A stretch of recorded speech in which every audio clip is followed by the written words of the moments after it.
Today we will be learning about the geofly, otherwise known as Canis diptera.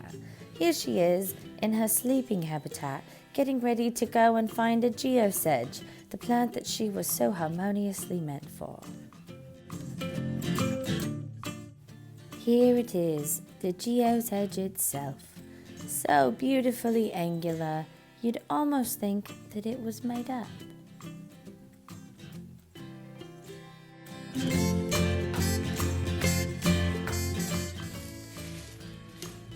Here the geofly goes, approaching its geosedge for the first time this season. She must approach the geosedge in hopes of pollinating and distributing the seeds, but she doesn't have to hope, it just comes natural. Unlike our bearded dragon friend here. See, as she wanders, she comes across the geosedge, and it's almost as if she doesn't even know that it's there. But I'll tell you what, she does notice that I'm there. The geosedge actually is invisible to any animal that is not the geofly, so the bearded dragon quite literally can't even see it. One more once over before she knows for sure what her next step is. But in order for her to properly pollinate and distribute the geosedge seeds, she must be properly hydrated, like any other living organism. There she goes. One more look and one more rest. It's almost time.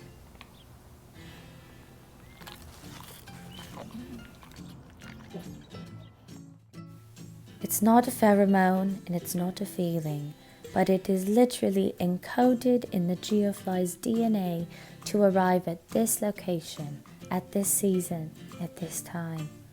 She knows that she must brush up against the plants in order to get the pollen on her wings, for the pollen won't be just distributed, but it will help her to molt into her next stage of life. Brush, brush.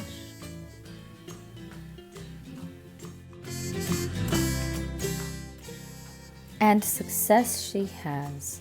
She has gone and brushed her beautiful glittery wings all up against the plants, getting that beautiful pollen onto those wings. She takes her wings and brushes all along the geosedges, making sure to pollinate each one along the way and walking amongst the garden to drop seeds.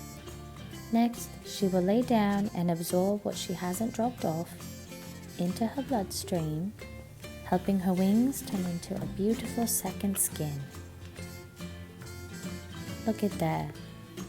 Successfully pollinated all of the geosedge.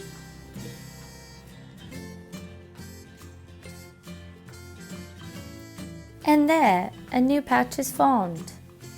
And here she is with her new molted skin, a gift from the geosedge to her, and she has done her service to them as well. For this is a new patch of geosedge on the other side of the garden. And how her new skin sparkles. She clearly loves to be next to it.